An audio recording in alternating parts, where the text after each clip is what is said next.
She's been the talk of the town, but now she has her own talk show. Talk that. Let's meet Roxie.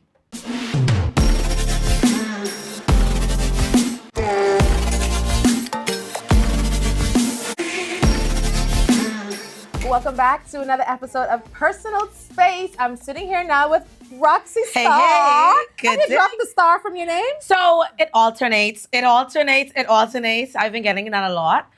It definitely alternates. So I go by either now, but Okay. I prefer Roxie. All right. Yeah.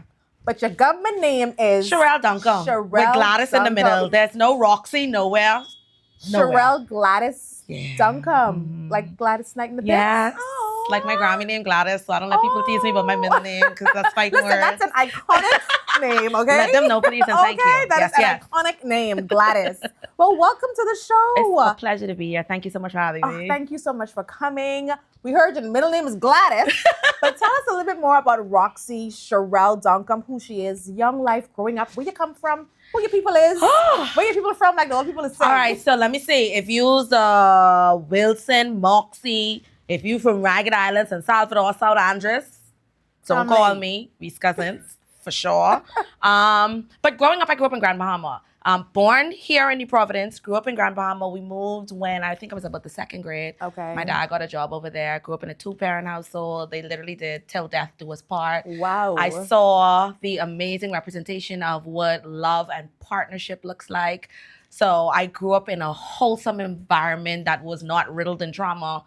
So all of my poor decisions as an adult are totally on me. My way. I'm not my parents, you know. But growing up was an amazing experience. I have had the opportunity to travel with my family, had the opportunity to experience so many different things, have that safe space of open communication. I have, 3 siblings? A couple adopted, but 3 siblings. So I grew up pretty normal. Where do you fall in with your siblings? I am First, the second? 3rd sibling, oldest daughter, so I manage everybody. I am the oldest daughter as well. So you get it. Oldest of all of them, actually. okay. Oldest of 6. So you get it then? Yes, Yeah. I am the mommy. Absolutely. But I am the first daughter as well. First granddaughter, first niece. Oh, you first had it. daughter on my daddy's side. Okay, so that's Taylor. My daughter is first daughter, first grandchild, first niece on my side. Okay. Yeah. My other siblings, okay. they don't have any kids, so she's basking and reveling in that. She is going to be a leader. Absolutely. Especially if you have more kids. Mom. Yes. Mom. Yes. Mom. Going there. See? Speaking life over you. Speaking life over you. Just the energy, we're gonna need to pause that. So you got that. I do want more kids, but I know that how I have them is gonna be very important for me. And if Taylor hit 12, it ain't happening. So you only got a couple more years to go. Absolutely. 'Cause she's 9 now. Yeah, absolutely. So we need you to get working. You got some work to do. I practice him, and that's about it. That's about it. So you are now here. Did you always see yourself being in media? Did you always see yourself being a media personality? So like you have such an appearance. Yeah. You have such a presence. Was this always in the cards for you? No. So, believe it or not, I am shy. Yeah. So let me. I just need to clarify that because people always just tell me I lie when I say that. So, a lot of things that I experienced growing up came from other environments outside of the home. So I have baggage and trauma that I've carried with me throughout the years.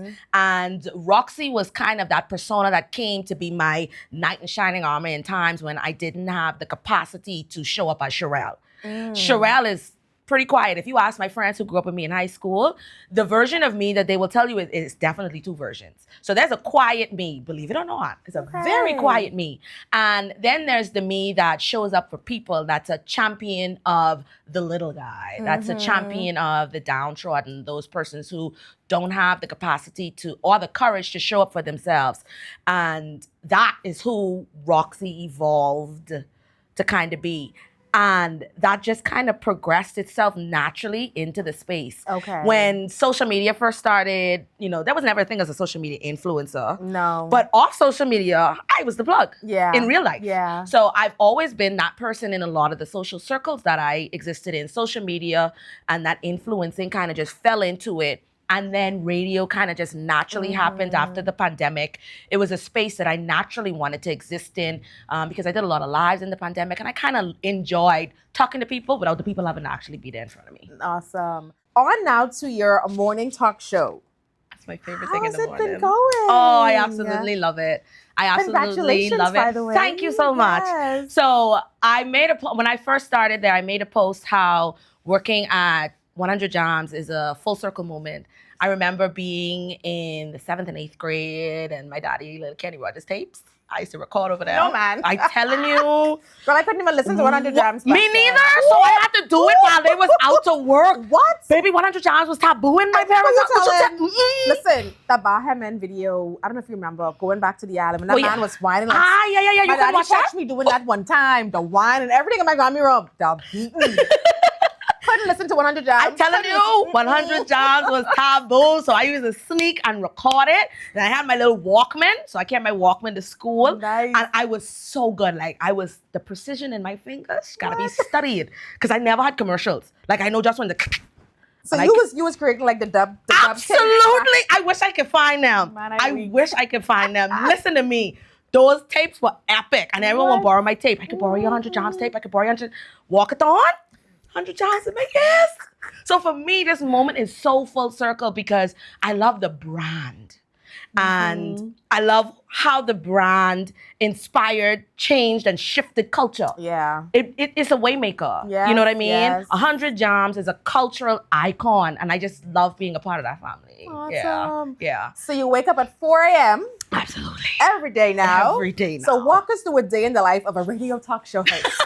Okay. How does that look? So at 4 a.m., my alarm goes off. I put it on mute. The second one goes off at 4:20, and that one says, that's a big gap. Yeah, 4:20. It says your dream job is waiting. Ooh. So I don't sleep through that one. I love it. get up, shower. Some days I do makeup, some days I don't. But every day I am branded from head to toe. I got on all my 100 Jams gear.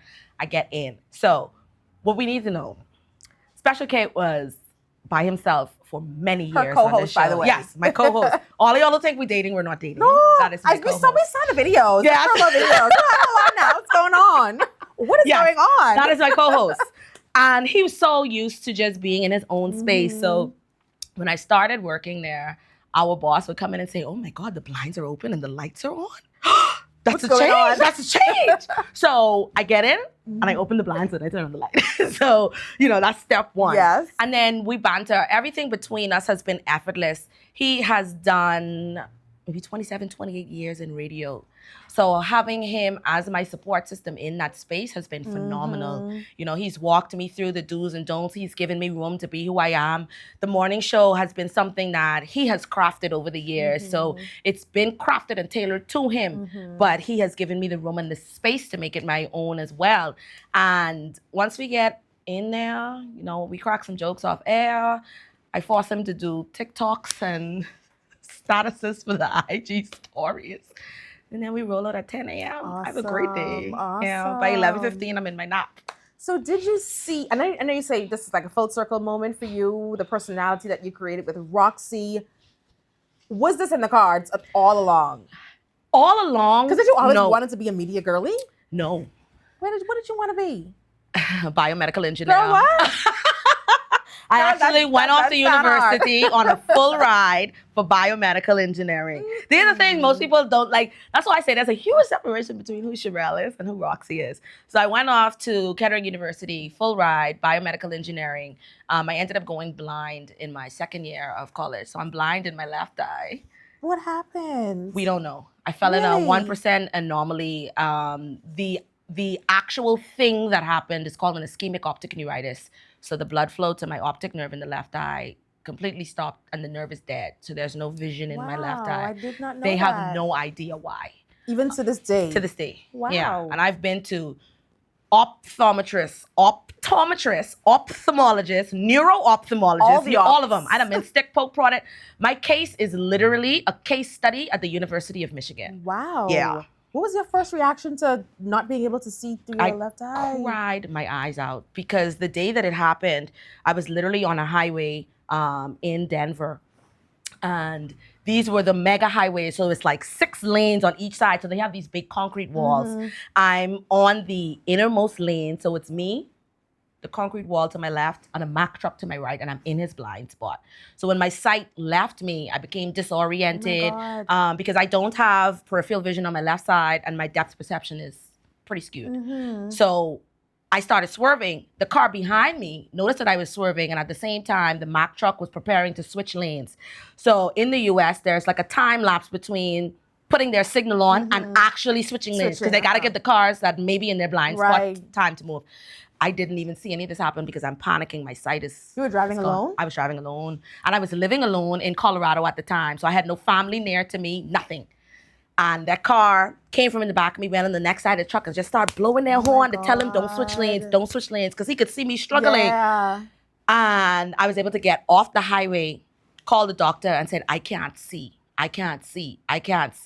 Wow. And I feel like that was one of the most scariest times. Girl, I could of my imagine. life. Yeah. Wow. And my sight never came back. I ended up coming home because I had missed so much school. I was in a crazy depression because I felt like I lost something, and I felt like I let everybody down, and I didn't finish this big thing when all along the cards and the deck that God had stacked for me, that just wasn't it. But I couldn't see that at that time. I couldn't see that at that time. I just felt this immense pressure to succeed, and success looked like that. Yeah. It looked like this big degree from this amazing university. And not taking that away from anyone who has accomplished those things, but that just wasn't in the cards for me. Yeah. Came home, my dad said, listen, you done wallow in self-pity, you either go back to school or you can pay some bills, baby. I wasn't trying to pay, I still ain't trying to pay no bills to this day. But I attended College of the Bahamas, that's when it was College of the Bahamas, started my education journey. You didn't continue on in the bio, okay. No, because I wanted to do biomedical engineering to find a mechanical, so to speak, cure for ailments that riddle in the body. Okay. And I couldn't do that because a lot of medical devices that are created in those spaces require your physical capability to be top tier, because that's a lawsuit waiting to happen. Exactly. 1 nanometer off and don't fool with that. someone could die. Correct. So I just lost the gusto behind it, and I never regained that. I came home, started at College of the Bahamas doing a degree in education, didn't finish that. Freeport economy crashed. My parents couldn't pay for college anymore. I started working part-time to finish pay for college. Part-time turned into full-time because I'm now in New Providence, not in Grand Bahama, so I got to pay rent. I got to pay all these other bills. Life started I'm telling you, life started lifing. Yeah. And it just kind of kept trickling. So I've got college credits sitting up that, on my to-do list is to go finish my degree. Yeah, that would be so admirable. I think so. Yeah. I think so. On my to-do list is definitely to finish my degree. So stranger then to journeys and pathways and overcoming. And I know you use your social media platform to talk a lot about your sobriety journey. What has that been like? Whew! My God. I went from, I'll just go and have 1 glass of wine, and that turned into 4 bottles, to now alcohol doesn't even move me. And I remember October 1st, 2024 was the day that I completely went cold turkey and stopped drinking. I remember waking up that morning and I fell on my knees in tears and I cried out to God and I said, take this cup away from me. Please, I'm begging you. Because I had started allowing it to spill over into what I call my regular life. How? I'm missing appointments with clients. I'm messing up a bag. I'm missing deadlines. I'm lying to friends on why I'm not showing up at events. Oh yeah, I wasn't feeling too good. Girl, you hangover. You was drunk. Yeah. And I had to call it what it was to treat it as it should be treated. We have this, oh girl, I know alcohol. Like I only just drink, when I in social settings. Babes, you out every day. But how long did this last? How long did what last? Did your alcoholism last? Like you were drinking? Apparently it's been a long time. Really? If I backtrack, yeah. See, because a lot of people know me, oh, that's the life of the party there. I've had, so my mom passed in 2010. That's when my drinking was the worst. Like I just woke up and I consumed alcohol for breakfast. Wow. I had a bar that would rival Atlantis' entire warehouse. You hear me? I had one rule. If you come to visit, bring a bottle. That was my And they rule. thought that was your little... They thought that was cute. Yeah, No, baby, I was yeah. stalking her. Ooh, I was stalking her. And then I got that under control. I did 18 months no drinking. And I said, okay, man, I got this under control. I could go back to drinking. And then it was just socially. So I got it when the girlies and the guys say, oh yeah, I just drink socially. I got it. I did that for a while. And then life lifed. And then things kept piling on. And then every day it became, oh, my God, today was the day I need a drink. Yeah. And I started using that as an escape from reality. I started numbing pain with that. I started using it to chase the high of not having to address the real things that were going on. What do you think you were running away from or trying to escape? Everything. Just life. So I have had many traumatic experiences that I've never addressed personally. You know, I've talked about them in some spaces. I remember doing an interview that was never aired. It was never posted anywhere where, you know, we talked about sexual assaults, my sexual assaults, and there's been multiple. Yeah. And I've never addressed them because my reaction to sexual trauma was hypersexualism. So then I was that girl. Yeah. You know what I mean? You out there. I out there. Baby. If I had it, I didn't want it. And that was the space that I was living in until I took stock of where my life was. And I had to understand that all of these things, all of these reactions are reactions to things you're not dealing with. You need to take a step back. Yeah. You need to breathe. You need to understand that you need to give yourself grace, but you need to deal with the problems. I wasn't doing that. I was not You was just doing drinking it away. What? And baby, I used to drink gin on ice. Let me tell you. Could get some hair on your chest. Let me see. I'm telling you, I just tweeze them off before I come, baby, because they're there. I drink gin on ice. Wow. Sometimes I just put a little club soda in it so they don't say Roxie's a baser. I can't believe she just drinks gin like that. Did anyone know? Did anyone have any idea that this was going on with you? Has anyone confronted you like, Roxie, come on now? I want to say yes, but no, if that makes sense. Like, I've heard that, girl, you was wet last night, eh? You gotta stop doing that to yourself. But never in a space of, Like, we gotta fix what's this. going on with you? Did you need that? Did you need that? I don't remember what you say. Did you need that? Yes, I needed that. But then I realized that it's not fair for me to put that level of accountability on other people when I wasn't trying to be accountable to myself for what I needed. So how many days sober are we? April 1st will make 6 months sober. Proud of And you. I am, listen, Congratulations. I appreciate that. And for me, I am proud of myself. And I can say that out loud for the first time in a long time. So let's talk about mommyhood. Yes! You say we talked about it earlier, but you have a 9-year-old and one on the way soon, hopefully. It's really how I'm manifesting in my wombs. That is diabolical here. So how do you balance it all? Mommyhood, the early morning shift, life as an influencer, content creator, media woman. It is. I'm going to be completely vulnerable when it comes to motherhood. So I had a real legal battle last year, and I had to make one of the toughest decisions that I've ever had to make. And I sent my daughter to Freeport to live with my dad. She has never lived away from me. Even here in New Providence, she's never spent more than a weekend by her dad's house. So she's always with me. And that made me second guess my capacity to be a mother. I could just imagine Listen to me. the way that ripped your heart. My dad said to me, listen, Relly, you can't internalize this as a bad decision. This is the best decision that you could make for your daughter right now. Your world is in chaos, and you have to remember that she deserves better than that. She deserves stability. You cannot provide that right now. Allow your village to help. Yeah. I always tell people, wait, anything happened to my daddy, I go in the grave behind him. So y'all better hold me tight. I love that man with everything that's in me. He is the true definition of a father. And him and my mom's representation is what I map parenthood on. So being able to show up for my daughter, being able to be present in her life. Like, I have a precocious child. She is super intelligent, both intellectually and emotionally. So she knew about my legal battles. We had a conversation as to why she has to live away from me. We talk constantly. She literally video called me on my bed. She said, Mommy, I'm on this interview to tape because... I'll be finishing right now. because I need a video call you before I go to bed. You know, so being a mom has been a badge of honor. Mhm. But one of the best things that I learned throughout this journey is to not lose myself in motherhood. So she's still in Freeport? Yeah, she's still in Freeport. She Okay. comes back in the summer. We Okay. looking forward to it. So I'm doing Okay. all the necessary preparations for her to come back home. Mhm. She'll be back in the summer. Awesome. And it was important for me to not lose myself in motherhood. I did not want to be defined as just a mother. I never want to be defined as, whenever that day comes for me, just a wife. I want to be a woman. I want to be whole. I want to be me. I want these things to be things that spaces that I exist Yeah. in, but they don't define the you. full spectrum of who I am. And motherhood has been amazing. It has its days. You should know that.